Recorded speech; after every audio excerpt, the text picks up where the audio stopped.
Hi, ഇന്ന് നമ്മൾ സർവീസിന് എടുത്തിരിക്കുന്നത് അഹൂജ ഒരു 500 വാട്ട്സിൻ്റെ മിക്സർ ആംപ്ലിഫയർ ആണ്.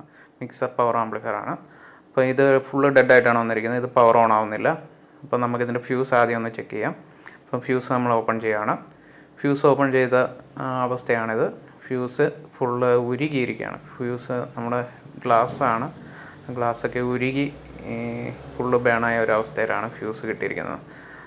അപ്പം നമുക്ക് ഇത് ഒന്നുകിൽ നമ്മുടെ ട്രാൻസിസ്റ്റർ വല്ലതും ഷോർട്ട്, അല്ലെങ്കിൽ ട്രാൻസ്ഫോമർ ഷോർട്ട്, അല്ലെങ്കിൽ റെക്ടിഫയർ ഡയോഡ് ഷോർട്ട്, അങ്ങനെ ഏത് സെക്ഷനിലാണ് ഷോർട്ടെന്ന് നമുക്ക് പെട്ടെന്ന് കണ്ടുപിടിക്കാൻ ഒരു മെത്തേഡുണ്ട്. റെക്ടിഫയർ സെക്ഷനിലാണോ, പവർ സപ്ലൈ സെക്ഷനിലാണോ, അതോ ആംപ്ലിഫയർ സെക്ഷനിലാണോ ഇത് ഷോർട്ടെന്ന് കണ്ടുപിടിക്കാൻ നമുക്കൊരു സിമ്പിൾ മെത്തേഡുണ്ട്. അത് എല്ലാവർക്കും അറിയായിരിക്കും, ഞാൻ എന്നാലും ഒന്ന് പറയുകയാണ്. അപ്പം ഞാൻ ഉപയോഗിക്കുന്ന രീതിയാണ് ഒരു 24 വോൾട്ട് SMPS ആണ് ഞാനിവിടെ എടുത്തിരിക്കുന്നത്. ഇത് നമ്മുടെ ഡയറക്റ്റ് നമ്മുടെ ബാറ്ററി കണക്ട് ചെയ്യുന്ന സ്ഥലത്തേക്ക് ഡയറക്റ്റ് കണക്ട് ചെയ്ത് നോക്കിക്കഴിഞ്ഞാൽ നമുക്ക് ആംപ്ലിഫയർ സെക്ഷനിൽ പ്രോബ്ലം ഒന്നും ഇല്ലെങ്കിൽ ആംപ്ലിഫയർ സെക്ഷൻ ഓൺ ആവുന്നതാണ്. ഇപ്പോൾ ഇത് 500 വാട്ട്സിൻ്റെ ആംപ്ലിഫയറിന് 36 വോൾട്ടാണ് ഇൻപുട്ട്, എന്നാലും 24 വോൾട്ടിലും ഇത് ഓൺ ആവുന്നതാണ്. അപ്പോൾ നമ്മൾ 24 വോൾട്ട് കൊടുത്ത് നമ്മൾ ആംപ്ലിഫയർ ഓൺ ആക്കിയിട്ടുണ്ട്. അപ്പം എന്നിട്ട് നമ്മൾ ജസ്റ്റ് മൈക്കിൻ്റെ പിന്നിലൊരു മൈക്ക് ഇൻപുട്ടിൽ നമ്മളൊരു ചുമ്മാ സിഗ്നൽ കൊടുത്ത് ചെക്ക് ചെയ്ത് നോക്കുകയാണ് ആംപ്ലിഫയർ സെക്ഷനിൽ എന്തെങ്കിലും ഫാൾട്ട് ഉണ്ടോ എന്ന്. അപ്പോൾ അതിനായിട്ട് നമ്മൾ മൈക്ക് വണ്ണിൻ്റെ ചാനൽ തുറന്നിട്ട് മാസ്റ്റർ വോളിയം തുറന്ന് നമ്മൾ ജസ്റ്റ് ചെക്ക് ചെയ്ത് നോക്കുകയാണ്. അപ്പോൾ ആംപ്ലിഫയർ സെക്ഷനിൽ പ്രോബ്ലം വല്ലതും ഉണ്ടെന്ന് നമുക്ക് കൺഫേം ചെയ്യാൻ പറ്റും. ആംപ്ലിഫയർ സെക്ഷനിലാണ് നമ്മൾ ആംപ്ലിഫയർ ഓപ്പൺ ചെയ്യുന്നതിന് മുന്നേ തന്നെ നമുക്ക് പവർ സപ്ലൈ സെക്ഷനിലാണോ ആംപ്ലിഫയറിൻ്റെ സെക്ഷനിലാണോ ഫാൾട്ടെന്ന് നമുക്ക് ഒരുവിധം കൺഫേം ചെയ്യാൻ പറ്റും. അപ്പം നമ്മൾ ഇവിടെ ചെക്ക് ചെയ്തപ്പോൾ നമ്മുടെ ആംപ്ലിഫയർ സെക്ഷനിൽ പ്രോബ്ലം ഒന്നും കാണിക്കുന്നില്ല, സിഗ്നൽ കയറി വരുന്നുണ്ട്. അപ്പം നമുക്ക് പവർ സപ്ലൈയുടെ സൈഡിലാണ് എന്താ പ്രോബ്ലം എന്നുള്ള കാര്യം നമുക്ക് ഒരുവിധം കൺഫേം ആയി. അപ്പം നമ്മൾ ആംപ്ലിഫയറിൻ്റെ കവർ ഓപ്പൺ ചെയ്തിട്ടുണ്ട്. ഇതാണ് നമ്മുടെ ആംപ്ലിഫയർ ഓപ്പൺ ചെയ്തുള്ള ഒരവസ്ഥ. അപ്പം നമുക്ക് ആംപ്ലിഫയറിൻ്റെ നമ്മുടെ ഫ്യൂസ് കാരിയർ, നമ്മുടെ ഫ്യൂസ് കിടന്ന കാരിയർ ഉണ്ടല്ലോ, ഫ്യൂസ് കാരിയർ ഫുള്ള് ഉരുകിയിരിക്കുന്ന അവസ്ഥയാണ്. ഉരുകി ബേണായി ഇരിക്കുന്ന ഒരു അവസ്ഥയിലാണ് ഇപ്പോൾ ഇരിക്കുന്നത്. ഇത് വേറെ കംപ്ലൈൻ്റ് ഒന്നും ഞാൻ ഇതിനകത്ത് നോക്കിയിട്ട് കാണുന്നില്ല. അപ്പോൾ നമുക്കതൊന്ന് കൺഫേം ചെയ്യണം. നമ്മുടെ ഫ്യൂസ് കാരിയറിനുള്ളിൽ എന്തോ ഒരു ലൂസ് കോണ്ടാക്റ്റ് കാരണമാണ് അത് ചൂടായിട്ട് നമ്മുടെ ഫ്യൂസ് ബേണായതാണെന്നാണ് എൻ്റെ ഒരു നിഗമനം.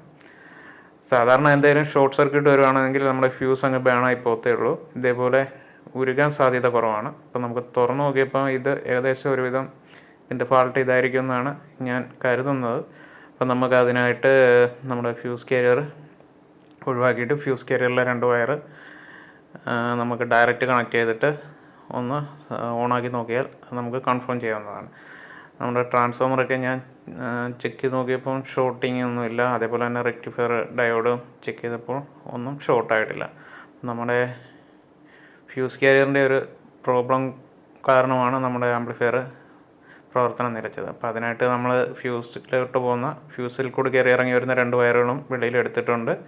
നമുക്ക് ജസ്റ്റ് ഷോർട്ട് ചെയ്ത് വെച്ചിട്ട് കണക്ട് ചെയ്ത് വെച്ചിട്ട് നമുക്കൊന്ന് ഓപ്പൺ പവർ കൊടുത്ത് ചെക്ക് ചെയ്ത് നോക്കാം.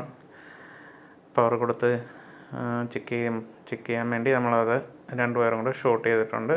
നമുക്ക് ബൾബ് സീരീസോ അല്ലെങ്കിൽ വേറെ ഏതെങ്കിലും സേഫ്റ്റി ആയിട്ടുള്ള രീതിയിൽ നമ്മളങ്ങനെ ചെയ്യാവൂ. അപ്പം ഞാൻ ഫ്യൂസ് കാരിയറിന് പകരമായിട്ട് വേറെ ഒരു ടൈപ്പ് ഫ്യൂസ് കാരിയറാണ് എടുത്തിരിക്കുന്നത്. അപ്പം നമ്മുടെ വർക്ക് കഴിഞ്ഞിട്ടുണ്ട്. നമ്മൾ അവിടെ പുതിയ ഫ്യൂസ് കാരിയർ ഇൻസ്റ്റാൾ ചെയ്തു, ഡയറക്റ്റ് പവറിൽ കൊടുത്ത് ഓണാക്കിയിരിക്കുകയാണ് ഇപ്പോൾ. എന്നിട്ട് നമുക്ക് ആഡിയോ ഒന്ന് ചെക്ക് ചെയ്ത് നോക്കാം. അപ്പം നമ്മൾ ആ ഫ്യൂസ് കാരിയർ പുതിയത് നമ്മളവിടെ ആ ഭാഗത്ത് ഇൻസ്റ്റാൾ ചെയ്തു. ഇനി നമ്മൾ ഇതിൻ്റെ ആഡിയോ ഔട്ട്പുട്ട് ഒന്ന് ചെക്ക് ചെയ്യുകയാണ്. ആഡിയോ ഔട്ട്പുട്ടിന് കംപ്ലൈൻ്റ് ഒന്നും വരാൻ സാധ്യതയില്ല, എന്നാലും നമ്മൾ കൊടുക്കുന്നതിന് മുമ്പ് അത് ചെക്ക് ചെയ്യേണ്ടത് നമ്മുടെ ബാധ്യതയാണ്. നമ്മളത് കറക്റ്റ് ചെക്ക് ചെയ്തിട്ട് വേണം നമുക്ക് തിരിച്ചത് കൊടുക്കേണ്ടത്. അപ്പോൾ അതിനായിട്ട് നമ്മൾ എല്ലാ കണക്ഷനും കൊടുത്തു വെച്ചിരിക്കുകയാണ്. USB പ്ലെയറും ചെറിയ സ്പീക്കറും കണക്ട് ചെയ്തിട്ടുണ്ട്. അപ്പം നമുക്കൊരു NCS പ്ലേ സോങ് പ്ലേ ചെയ്തിട്ട് ടെസ്റ്റ് ചെയ്ത് നോക്കാം. അപ്പം നമ്മൾ ആംപ്ലിഫയർ പ്രോപ്പറായിട്ട് ഇപ്പം വർക്ക് ചെയ്യുന്നുണ്ട്. വേറെ പ്രോബ്ലംസ് ഒന്നും കാണിക്കുന്നില്ല. സൗണ്ടെല്ലാം പക്കയാണ്, ക്ലാരിറ്റി എല്ലാം ഉണ്ട്.